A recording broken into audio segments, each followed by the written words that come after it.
Hello बच्चों, देखो last video में हम इतना पढ़ चुके थे कि जो हमारा डाइजेशन प्रोसेस है वो कहाँ पे शुरू हो जाता है, माउथ के अंदर शुरू हो जाता है। और वो किसकी हेल्प से होता है, सलाइवा की हेल्प से होता है। कि सलाइवा क्या करता है, अमाइलेज एंजाइम को सिक्रीट करता है और उसकी वजह से कार्बोहाइड्रेट का डाइजेशन होता है। ठीक है, अब हमारा जो आगे का डाइजेशन है, माउथ तक का डाइजेशन हमने उस वीडियो में कर लिया था।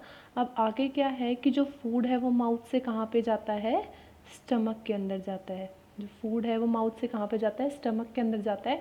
और किसकी हेल्प से जाता है, फूड पाइप की हेल्प से। फूड पाइप को हम और भी क्या कहते हैं, ईसोफेगस भी कहते हैं। ठीक है, अब होता क्या है इसके अंदर, देखो जो ये फूड पाइप है एक नैरो पाइप लाइक स्ट्रक्चर है। ठीक है, अब इसके अंदर से फूड की ट्रैवलिंग इतनी ईजी नहीं होगी। इसको ईजी बनाता कौन है, पेरिस्टाल्टिक मूवमेंट।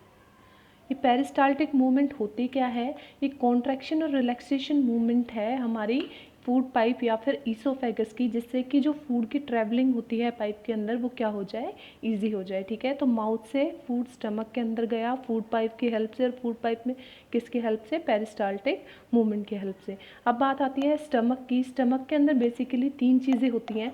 सबसे पहले होता है म्यूकस, ठीक है, उसके बाद HCl that is hydrochloric acid, और लास्ट है हमारा पेप्सिन। ठीक है, अब जो ये म्यूकस है ये क्या करता है बच्चों, म्यूकस क्या करता है, सबसे पहले तो क्या करेगा, हमारी जो इनर वॉल है स्टमक की, इनर वॉल ऑफ स्टमक को क्या करेगा, ये सॉफ्ट बनाएगा। ठीक है, सेकेंडली क्या करेगा कि जो HCl का हार्मफुल इफेक्ट है, HCl का जो हार्मफुल इफेक्ट है उससे हमारे स्टमक को क्या करता है, प्रोटेक्ट करता है। आप लोगों ने कभी देखा भी होगा ड्यूरिंग वोमिटिंग ऐसा होता है कि हमारा माउथ जो है एक वाटरी लाइक सब्सटेंस से फिल्ड हो जाता है। वो और कुछ नहीं, म्यूकस ही होता है, क्योंकि उस टाइम पे HCl बाहर आना होता है, और HCl बाहर आता है तो हमारी माउथ की जो लाइनिंग्स है उनको कोई डैमेज ना हो, इसलिए म्यूकस क्या होता है हमारे माउथ के अंदर फिल हो जाता है ताकि वो हमें HCl के हार्मफुल इफेक्ट से प्रोटेक्ट कर सके। इसके बाद नेक्स्ट आता है हमारा HCl। HCl का काम क्या है कि वो फूड को क्या कर रहा है, एसिडिक बना रहा है। बीइंग अ एसिड, वो फूड को किस नेचर में चेंज करेगा, एसिडिक में। और वो ऐसा क्यों करता है, to stimulate the activity of pepsin, क्योंकि जो हमारा पेप्सिन एंजाइम होता है वो सिर्फ और सिर्फ एसिडिक मीडियम के अंदर वर्क करता है, इसीलिए वो क्या करता है, फूड को एसिडिक बना रहा है। साथ ही साथ वो क्या करता है, बैक्टीरियाज को स्टमक के अंदर किल करता है। ठीक है, अब नेक्स्ट है हमारा पेप्सिन। पेप्सिन क्या करेगा, पेप्सिन करेगा बच्चों प्रोटीन के डाइजेशन में हेल्प करेगा, प्रोटीन डाइजेशन के अंदर हेल्प करेगा। पी से पेप्सिन और पी से प्रोटीन, प्रोटीन के डाइजेशन में क्या करेगा, हेल्प करेगा। ठीक है, अब हमारे फूड का डाइजेशन स्टमक के अंदर हो गया है। स्टमक के अंदर नियरली 3 to 4 आवर्स के लिए हमारा फूड रहता है, कम्प्लीटली चर्न होता है। ठीक है, और वहाँ पे सेमी सॉलिड फॉर्म में कन्वर्ट हो जाता है। सेमी सॉलिड यानी कि ना तो कम्प्लीटली सॉलिड होता है ना ही कम्प्लीटली लिक्विड होता है। ठीक है, अब इसके बाद जो है वो फूड कहाँ पे जाता है, स्टमक के बाद फूड जाता है स्मॉल इंटेस्टाइन के अंदर।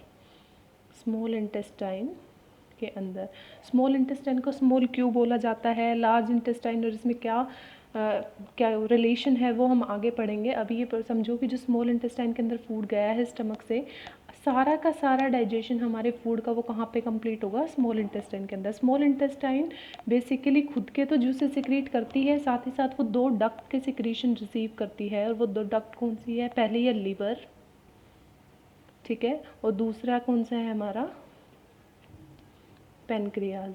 ठीक है, पहले तो कौन सी है, लीवर, और दूसरा कौन सा है हमारा, पेनक्रियाज। लीवर क्या कर रहा है बच्चों, वो बाइल जूस को सिक्रीट करता है।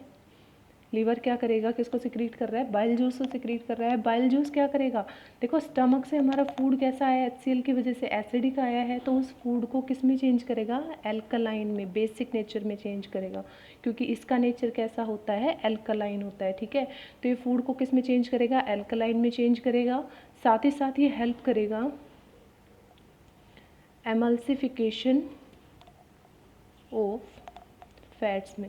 एमल्सिफिकेशन का मतलब हम ये भी बोल सकते हैं कि ये किस में हेल्प करेगा, डाइजेशन ऑफ फैट्स में हेल्प करेगा। ठीक है, सेकंड है हमारा पेनक्रियाज, एक लीफ लाइक स्ट्रक्चर जो कि कहाँ पे प्रेजेंट होता है, स्टमक के नीचे। और ये क्या सिक्रीट करता है, पेनक्रियाटिक जूसेस सिक्रीट करता है। ठीक है। पैनक्रियाटिक जूसेस कौन कौन से? सबसे पहले trypsin, lipase, third one is amylase. सबसे पहले अमाइलेज कर लेते हैं। अमाइलेज हम पहले भी पढ़ चुके हैं, माउथ के अंदर है ना। क्या करता है वो? कार्बोहाइड्रेट के डाइजेशन में हेल्प करता है। क्या करता है? कार्बोहाइड्रेट के डाइजेशन में हेल्प करता है। लाइपेज क्या करता है? फैट्स के डाइजेशन में हेल्प करता है। एंड ट्रिप्सिन क्या करता है? हमारा प्रोटीन के डाइजेशन में हेल्प करता है। ठीक है, यहाँ तक तो हो गया। स्मॉल इंटेस्टाइन के अंदर इन दोनों डक्ट का सिक्रेशन रिसीव हो गया, ये डाइजेशन कंप्लीट हो गया। अब जो बचा कुचा हमारा खाना होगा, जितना भी उसके अंदर क्या होंगे, न्यूट्रिएंट्स प्रेजेंट होंगे, बच गए हैं वो, तो हमारी जो स्मॉल इंटेस्टाइन की खुद की वॉल्स है वो भी क्या सिक्रीट करती है? इंटेस्टाइनल जूसेस सिक्रीट करती है। देखो बेसिकली डाइजेशन का मतलब ही क्या है कि जिन कंस्टिट्यूएंट पार्टिकल से कोई भी न्यूट्रिएंट बना हुआ है उसको कॉम्प्लेक्स को सिंपल में कन्वर्ट कर देता है ना।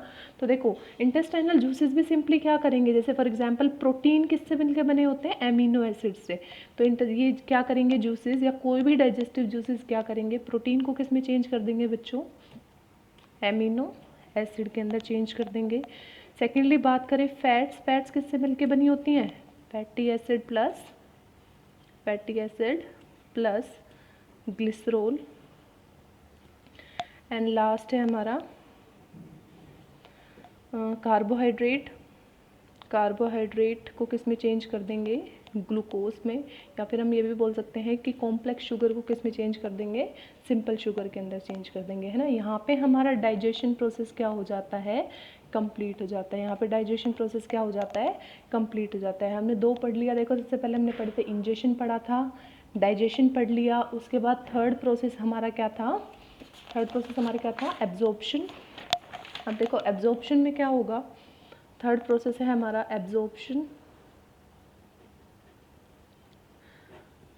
इंजेशन माउथ के अंदर हुआ था, डाइजेशन भी माउथ के अंदर शुरू हुआ था। अब हमारा डाइजेशन कंप्लीट कहाँ पे हुआ है? स्मॉल इंटेस्टाइन के अंदर। तो एब्जॉर्प्शन भी कहाँ पे शुरू होगा बच्चों? स्मॉल इंटेस्टाइन के अंदर ही शुरू होगा। ठीक है, अब देखो स्मॉल इंटेस्टाइन के अंदर एब्जॉर्प्शन शुरू होता है, किसकी हेल्प से होता है? स्मॉल इंटेस्टाइन के अंदर प्रेजेंट होती है स्मॉल